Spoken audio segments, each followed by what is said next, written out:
Not every place on the earth was as pleasant to live in as others. Some places were extremely cold and wet, and others were extremely hot and dry. All the creatures of the earth wished that they could be chosen to live in the most favorable land of the tropics. In the tropics, there was an abundant supply of water to drink and plants to forage upon.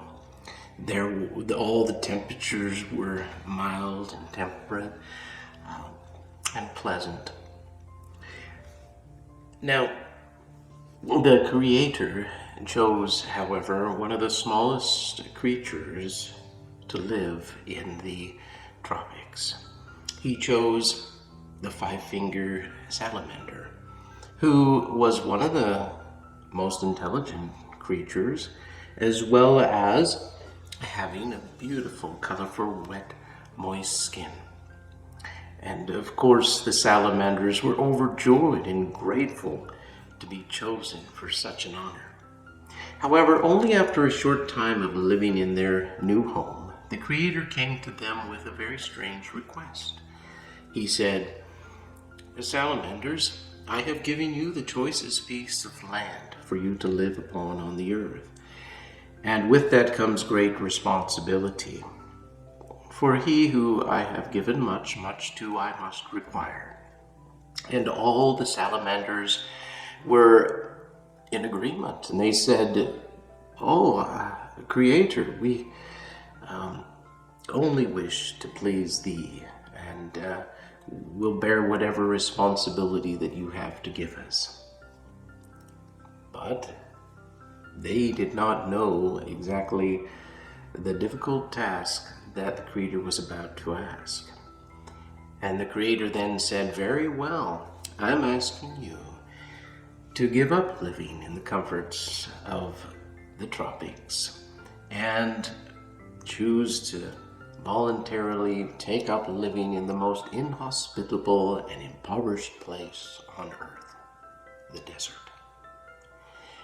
And when they had heard this, they turned their backs to the Creator and they slipped back into the warm comforts of their tropical swamps. Only one salamander remained standing, and he stood long, considering the choice that the Creator posed.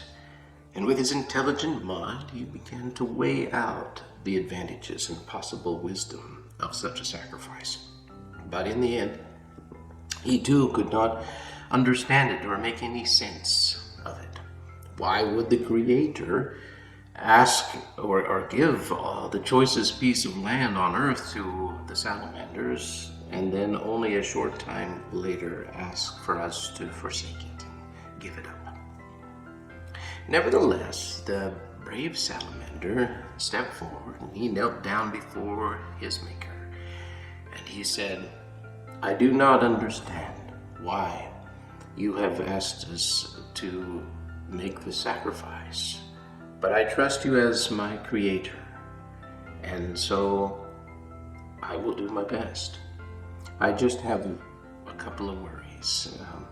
One is that I believe that my wet and moist, porous skin will dry up in the hot and dry desert, but I will carry on and do my best."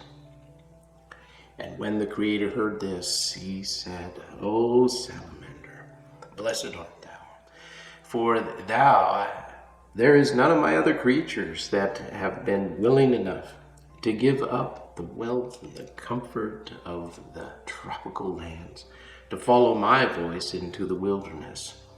And for your humble and great faith, I shall reward you with this robe."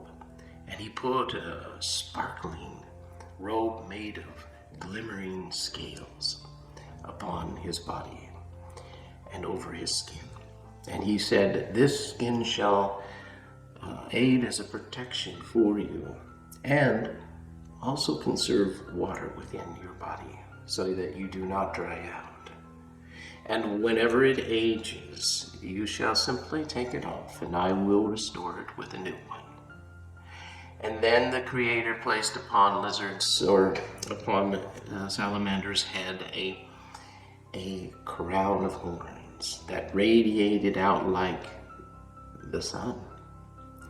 And he said to a salamander, "You shall be called upon to be the guardian angel of my own sons and daughters, who will shortly be born upon the earth. And they no longer shall call you salamander, but they shall refer to you as lizard." And salamander, in his new crown and flashy, sparkling skin, this was told the Creator he was very grateful for these wonderful gifts, but he also had one other worry. He said, I will probably be so preoccupied with trying to survive in the desert that I will forget who I am and my spiritual heritage. You bless the birds of the air and the beasts of the land with a warm ember in their heart to remind them of your compassion and love. Will you do the same for me? And the Creator then said, "It is not wisdom, O lizard, that I warm you from within in the desert, but you shall emerge from the desert sands every morning," he commanded, "and you shall pray in loving thanks to me for my light and strength, and I shall every morning invigorate your body and give strength to your limbs, so that your body, like your skin, will remain immortal and always be young and vibrant." With these promises, the lizard was satisfied, and he went on his way into the desert. And after taking this journey, he found that the desert was not at all what others had supposed it to be. It was a beautiful place. There were colorful landscape of rocks, and the sky was blue, free of obstruction. And it was just as what the Creator said. He every morning would emerge from the sands, and he would crawl out and bask in the open rocks, and then call upon his Creator with loving thanks. And every morning the sun would rise and warm and invigorate his body and give strength unto his limbs. And then he would spend the day scampering around the desert sands, playing hide and seek in the rocks and in the bushes and in the grasses. And he would chase his beloved colorful tail, and he would use his 5 little fingers to scale up the high cliffs and leap over small gorges. It was a wonderful time. Only at the hottest parts of the day, it wasn't so hot that his little fingers could scarcely touch the hot rocks. At those times, though, he would just shimmy under some rocks to escape from the heat of the day. And one day he was doing that. He had wedged himself down under some rocks in the shade, keeping cool, when a long-legged bird come dashing by named Roadrunner.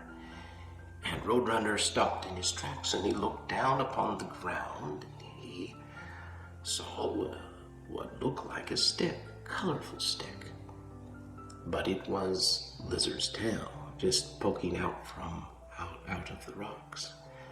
"What a pretty little stick," the bird said. "That will make a lovely addition for my nest." And without thinking, he plucked the lizard's tail off like a dry leaf in the wind. And a jolt of pain went through Lizard's body, and he turned around and was horrified to see his tail gone. He leapt out from the rocks, and he was even more horrified to see that his tail was wriggling around up in Roadrunner's beak. "What have you done?" he said. "Give me my tail back." Oh, roadrunner startled himself at the wriggling stick, dropped it, and ran away at once. Lizard then desperately picked up his tail, and he tried to reattach it to his body, but it was of no use. It was permanently detached, and he was even more traumatized to see it grow lifeless, cold, and limp. He knew that he would no longer have a beloved tail to chase, and he also knew that all the other animals, when they see him, would laugh at him, and they would look upon his disfigured body in disdain and repulsion. And what would the Creator think when he saw him? He would surely banish him from all of the earth, for he would be the only creature that would be imperfect. And so, Lizard, very sadly, buried himself down under the sands in shame. And the next morning, he did not crawl out to pray to the Creator for his light and strength, but rather dug further into the darkness, where his mind grew more and more angry and filled with contempt for what he considered a stupid bird. And he thought to himself, I am not the one that should be banished from the earth, but it should be that awful idiot of a bird. Well, after several days, the sun grew worried as he could not find his little friend, Lizard, anywhere.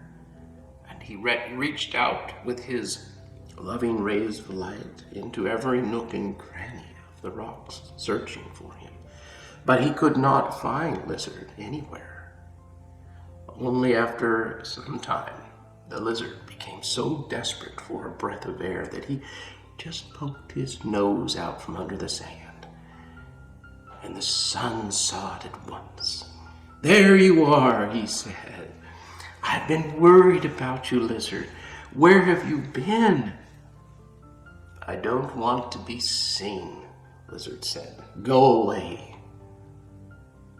But you must come out and be seen. The Creator has said you depend upon my light for your survival. Well, my life is of no use now, Lizard said. And he crawled out from the sands into the open air to expose his deformed body. And he said, look, the stupid bird ripped off my tail, and now the Creator will ban me from all of creation. And the sun reached out his loving rays of light and encircled Lizard, and he said, you must understand that the Creator does not create anything that's imperfect. And he will fulfill his promises. You must not let a small mistake thwart your faith in him. For he has said that if you pray to him, he will fulfill your mission as the guardian angel of his sons and daughters, even if it means you have no tail. Well, Lizard began to warm up in the sun's loving words, and he began to once again move around in the sands, feeling a little better. And he began to scale up the rocks. Pretty soon, he forgot about his deformed tail. And it was almost as if he hadn't lost it. In fact, he had to turn around to check to see if it was still there. And to his surprise, his tail had been completely restored whole. It was as if he had never lost it. And he knelt down and he prayed to the Creator, giving him his loving thanks. And the Creator spoke and said, "O lizard, you have been chosen to be the guardian angel of my sons and daughters, and you must continually remind them in their sufferings and in their trials to always remember to pray to me for my light and my strength."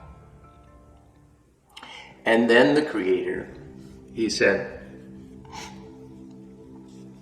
"On the seventh night, let us sanctify and make all the earth holy, and let us plant a garden where we may rest from our labors." And so on the seventh morning of creation, all of the earth, the rocks and the water, the plant kingdom and the animal kingdom were sanctified and made holy, and the Creator's presence radiated around them, and they were glorified with immortality, and the earth was harmonious and beautiful and good. The Creator planted a garden which he named Eden, and he placed the first two humans on earth in the garden. They were in the spirit world known as Michael and Isha, but he gave them new names on earth. He called them Adam and Eve, and he gave them instructions that they should look after the garden and tend after it in loving dominion. Adam and Eve wandered around the garden, and they were quite astonished at all the beautiful plants that they saw. They saw that there was endless varieties of different colors, shapes, and sizes, and the herbs and the grasses, the bushes and the trees and flowers. They produced their fruits and grains spontaneously without any effort on their part. And the animals, they easily obtained their food and sustenance from the roots and the stems and leaves and fruits and grains of the plants. There was no violence at all on earth. Even the tiger and the wolves and the lions, when called upon by Adam and Eve, they would come and just eat right from their hands. And the birds would land upon Adam and Eve's shoulders and sing songs. The butterflies would light upon their noses, and the lizards, while they would bask in the sunlight on their naked feet. There was no winter. All was of a pleasant and mild temperature, and there was ample water to drink from.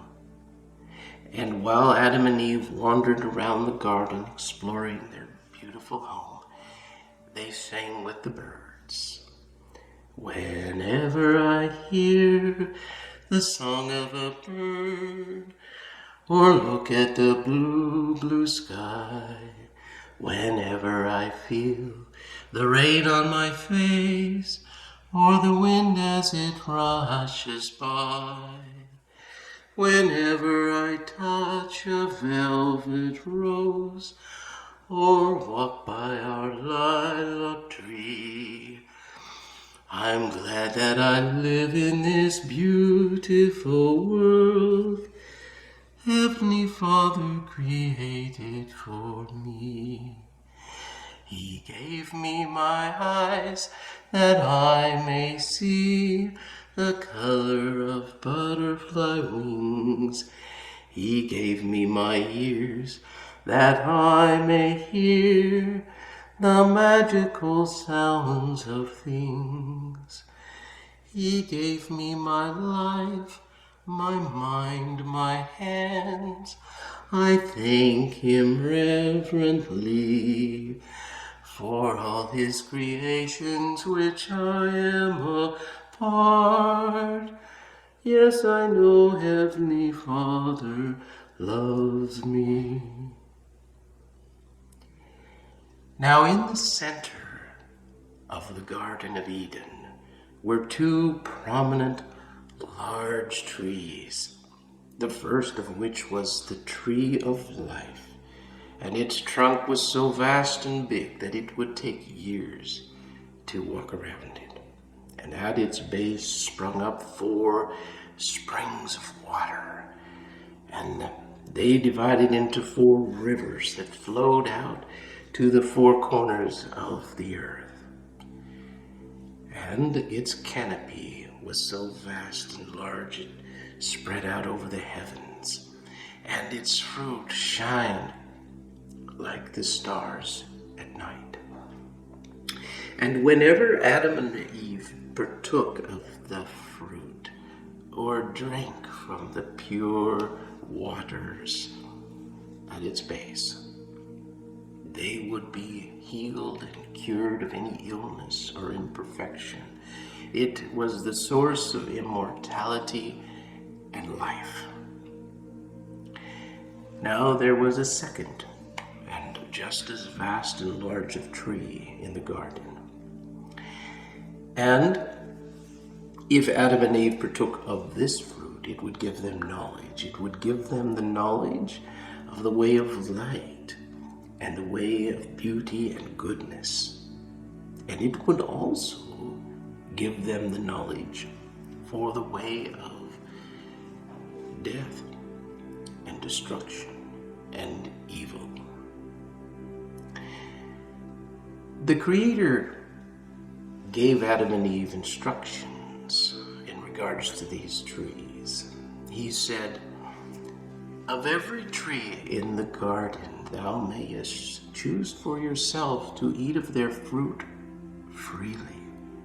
But remember that I forbid eating from the tree of knowledge of good and evil, because if you do, with surety you will die."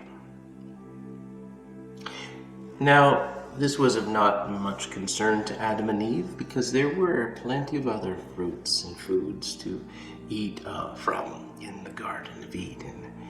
There was no need to even go near the tree of knowledge of good and evil, and so they avoided it, and they did not even go close enough that they might brush up against it and touch it. It was something that didn't worry them. Now, that great serpent, the dragon, Lucifer, if you recall, who was defeated in the spirit world by Michael, who is now Adam on earth, was beginning to stir in the abyss. His heart began to swell with envy and jealousy as he watched Adam and Eve walk as rulers over all the earth. And he thought to himself, if I am not the one to rule and reign over the earth, no one will. And he became determined to thwart the plan of creation. And if that meant killing Adam and Eve, he would. And he began to plot an evil design. But he had closed off the opening at the top of his head, which meant that he could no longer know and understand the will and intents of the Creator. He could not know what his plan was. And so he supposed that if he could get Adam and Eve to partake of the fruit from the tree of knowledge of good and evil, why, it would not only kill Adam and Eve, but it would frustrate the whole plan of creation. The problem was, is Adam and Eve would not even go near the tree, unless he thought someone they trusted instructed them to do so. And who better do they trust than their guardian angel, the lizard. And so, that little tricky Lucifer,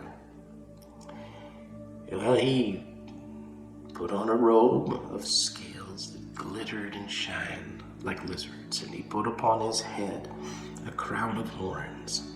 And he went to Eve in the Garden of Eden and approached her and said, Eve, I am your guardian angel. Didn't your father give you permission to eat from any of the trees in the garden? And Eve said, yes. He said that we are free to choose to eat of any fruit in the garden, except for that one over there. And she pointed to the tree of knowledge of good and evil. That one, he said, would result and cause our death. The pretended lizard said, that's not so. Look, he said, and he went over and he plucked 2 of the fruits from the tree. And he said, this tree is harmless. You can see I'm touching them in my hands. It's not that it'll result in your death if you partake of it. The reason your father told you not to partake of it was because it would result in you losing your innocence. Do you want to remain innocent forever? Or do you want the knowledge of the gods? And then he took a bite of it and he said, besides, it's very delicious. Then Eve, seeing that the fruit caused lizard no harm, it began to look pleasing to her, for she did desire to have the knowledge of the gods. And so she reached her hand out and she took of the fruit and took a bite of it. Then Lucifer smiled and he said, very good, Eve. Now go and get Adam to partake of it. Eve went to Adam and she tried to convince and persuade him to eat of the fruit as well. But he refused and he said, Eve, do you not know what fruit that is you're eating? That is the fruit that our father said would result and cause our death. I know what fruit it is, Adam. And I also now understand that if we don't partake of it, we can never become like our Heavenly Father and obtain His knowledge. This is a sacrifice we must make.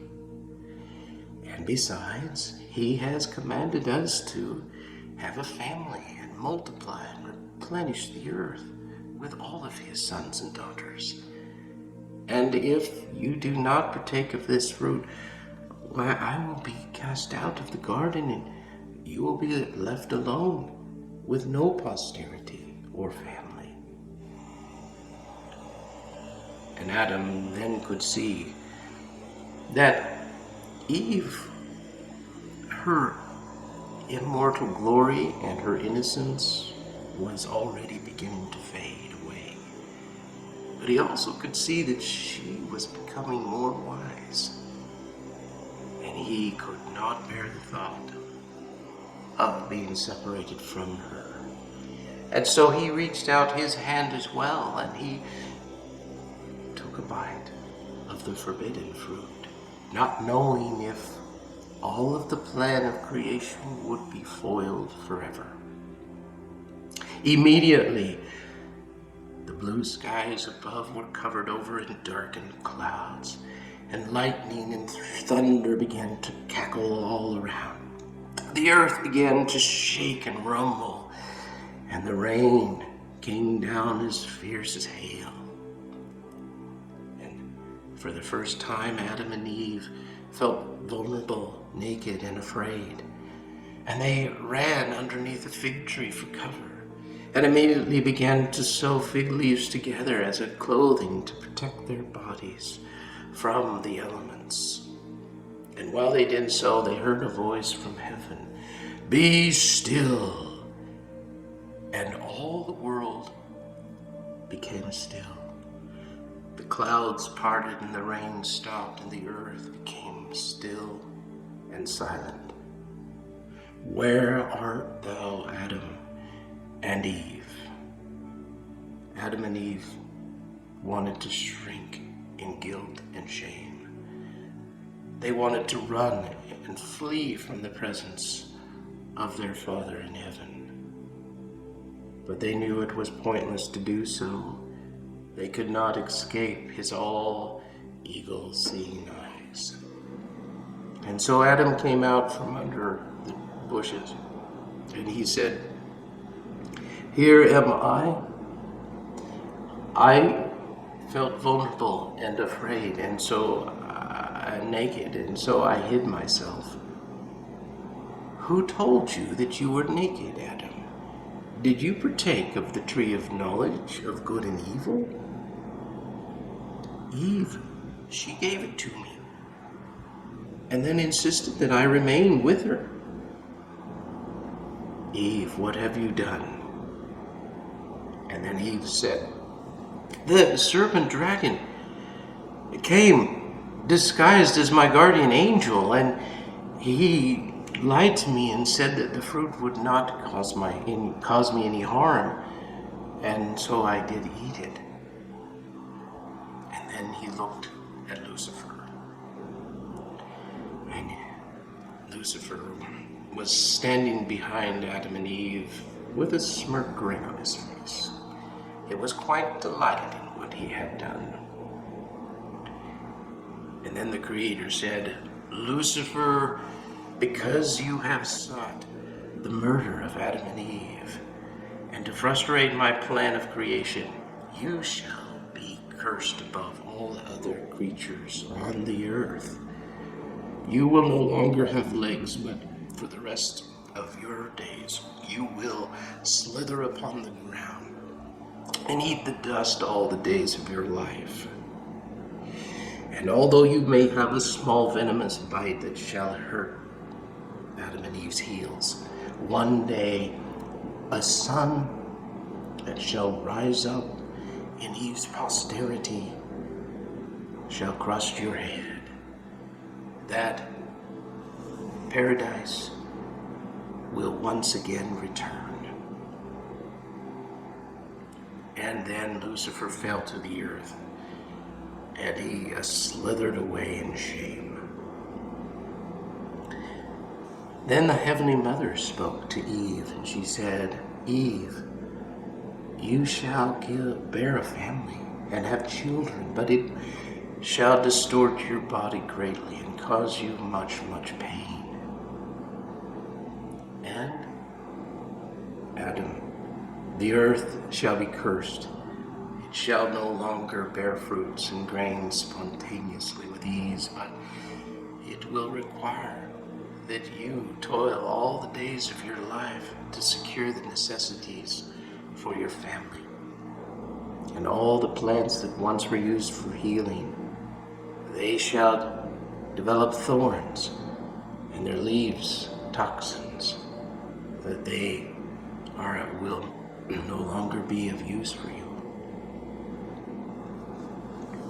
And then their Father in heaven spoke and said, "You have now become one of us, knowing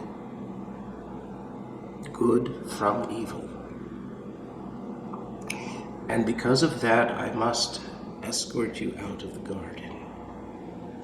For I do not want you to partake of the tree of life and live forever in guilt and shame." He then sacrificed a bighorn sheep, and he skinned it out to make new leather clothes to replace their flimsy fig leaves,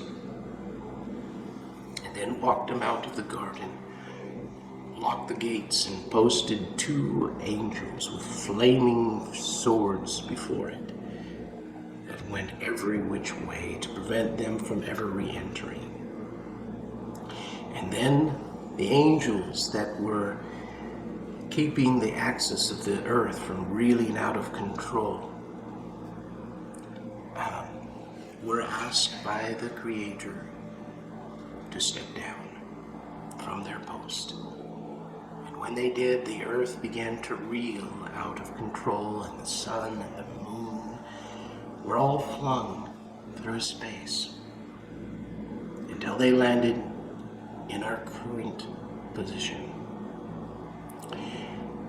And there, the surface of the earth was a sea of glassy ice, completely removed from the Creator's presence. It was alone and a dreary world. Thankfully, all the sons and daughters of the Creator were nestled down in the ant angels' temple mound, where they remained warm and comfortable. And they had food to eat from the ants' storage. The problem is that it was taking so long for the earth to be prepared for their emergence that their food supply was running short. And all the sons and daughters of the Creator said to the ants, "You must not give all of your food to us. You have stored it for yourself. It is your land." But the ants said, "You are our guests, and we stored this not only for us, but for you as well." And so they continued to give their food away. And while they continued to deprive themselves of food, their waists become thinner and thinner, and they had to tighten their belts up tighter and tighter. And that is why today ants have such thin little waists. Finally, the warmth of the sun and the warmth of the presence of the Creator warmed up the earth again. And through the crystals that the temple was made from, the queen could see the Creator, and she opened up the top of the roof of their home. And the Creator entered, and he thanked all the ant angels for all that they had done and for taking care of his sons and daughters. And he told them that it was time now for them to emerge from their temple mounds and take up their place upon the earth as the ants. And he told them that his sons and daughters would forever remember them for the sacrifice that they had made. And his children would remember how to pray and to store food for times of famine. And then he said to his own children, "It is time for you to emerge out onto the earth, into the family of Adam and Eve. Only you will not come all at once, but you will come as families, and into different cultures, and different geographies, and families, and races. But you must always remember that all of you are my children, and that through the opening at the top of your heads, you can hear my voice, and it will always guide you on my path of creation as I continue to unfold it. And one day, the paradise of garden and their gates will be open once again, and we will live there in peace and harmony."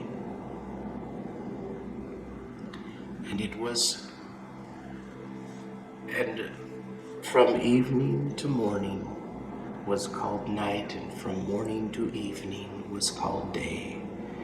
This being the 7th time that Adam and Eve had numbered night and day. The Seventh Day of Creation by Stephen